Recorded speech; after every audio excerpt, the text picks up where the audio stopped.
वृषारूढं प्रचण्डं विश्वेश्वरं जटाजूटं भस्माङ्गम् आदियोगिनं प्रणमाम्यहम्। पृथ्वीतेजोदकं वायुं वशीकृतमाकाश्य च महाभूतेश्वरम्। Sadhguru, when certain youngsters face problems or difficulties like failures, breakups, loss, etc., a few go for drugs or alcohol instead of solving the problem and finding solutions. So I want to know, what is that one hope a person can cling on to even when he is fully shattered from within? Oh, so many broken hearts here who are clapping their hands.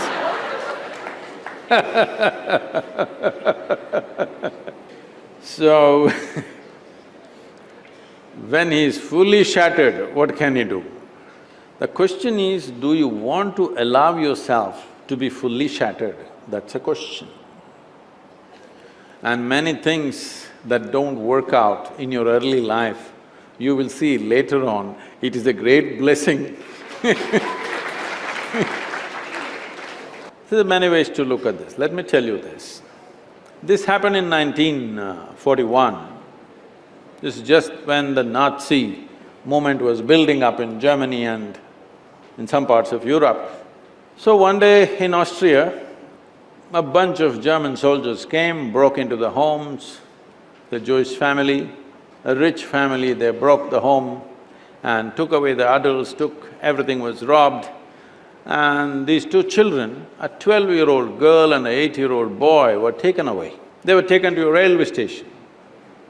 This is the month of November end, December kind of time, when it's becoming very cold. So they were kept in the railway station for 3 days because the trains did not come. Boys, little boys being boys, they started playing football. So they were playing football and then suddenly the train came. The train is not a passenger train, it's a cargo train, the goods train. So when the train came, the soldiers came and rushed everybody into the wagons which are there. Everybody got in and the little boy and the girl also got in, but the little boy forgot to wear his shoes. He left his shoes outside and they pushed him into the wagon. So without shoes he came. His sister, a 12-year-old girl, saw her kid brother coming without shoes and she got mad with him. She held him by the ear, boxed his ears, scolded him nicely, slapped him. Said, "You idiot, already we are in enough trouble, now you come without shoes." Because in Germany in winter, no shoes means you may lose your feet. So she's angry about that. In the next station, the boys and girls were separated. After 4 years, after the war was over, she came out of the concentration camp to find 17 members of her family, including her little brother, all had vanished.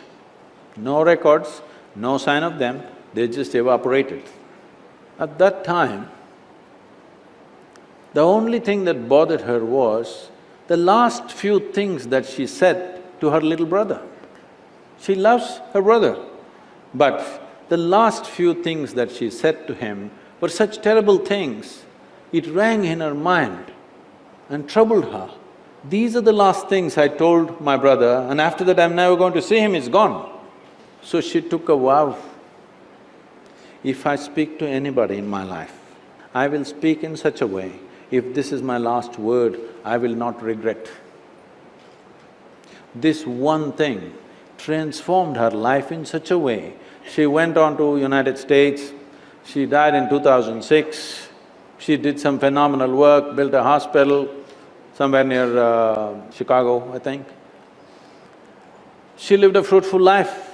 I'm saying, even if you're put through the most horrible situations, either you can come out using that experience as a better human being, or you can use the experience to become a horrible mess. So whenever something hurts you, there are two options. You can either become wounded or you can become wise. This is the choice. The more things hurt you early on in your life, the wiser you should have become, isn't it? But unfortunately, most people become wounded. This is simply because they just need an excuse to turn their own intelligence against themselves, that's all.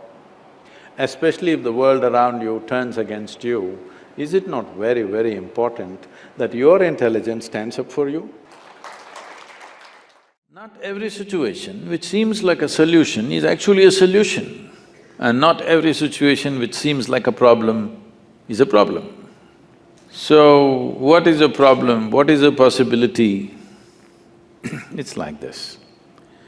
There was a little bird in Michigan, United States, and winter was just setting in. This is the time he has to move south to warmer climes. But he was a little too happy and tweeting around, He had found a lot of company in the human species that so many of them were tweeting, so he was also busy tweeting, and he kind of delayed his flight south. So after weather started freezing, he tried to fly and his wings froze and he fell. Then a cow was walking by and cows, droppings happened. It landed straight on the bird. Feeling the warmth of the dung, slowly the bird recovered and became very happy and tweeted again from within the dung. A hungry cat was passing by, heard the tweet, opened up the dung and ate up the bird. So not everybody who heaps shit on you are your enemies. And not everybody who gets you out of shit are your friends.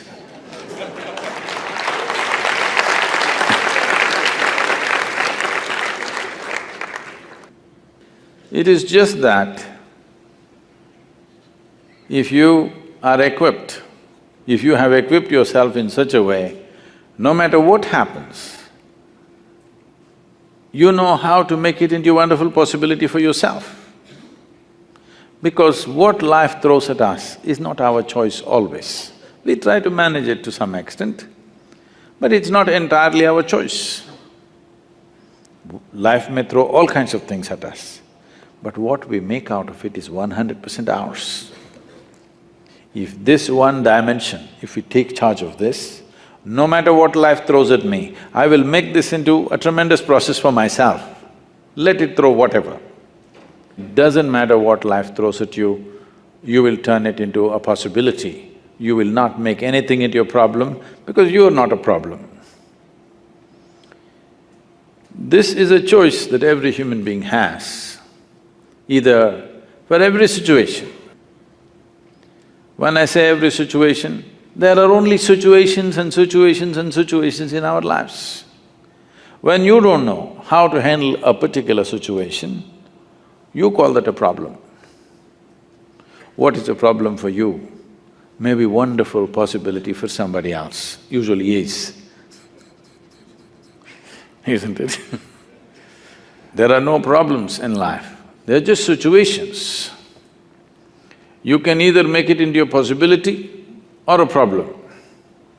You can either you yourself become a possibility or a problem. This is a choice every human being has.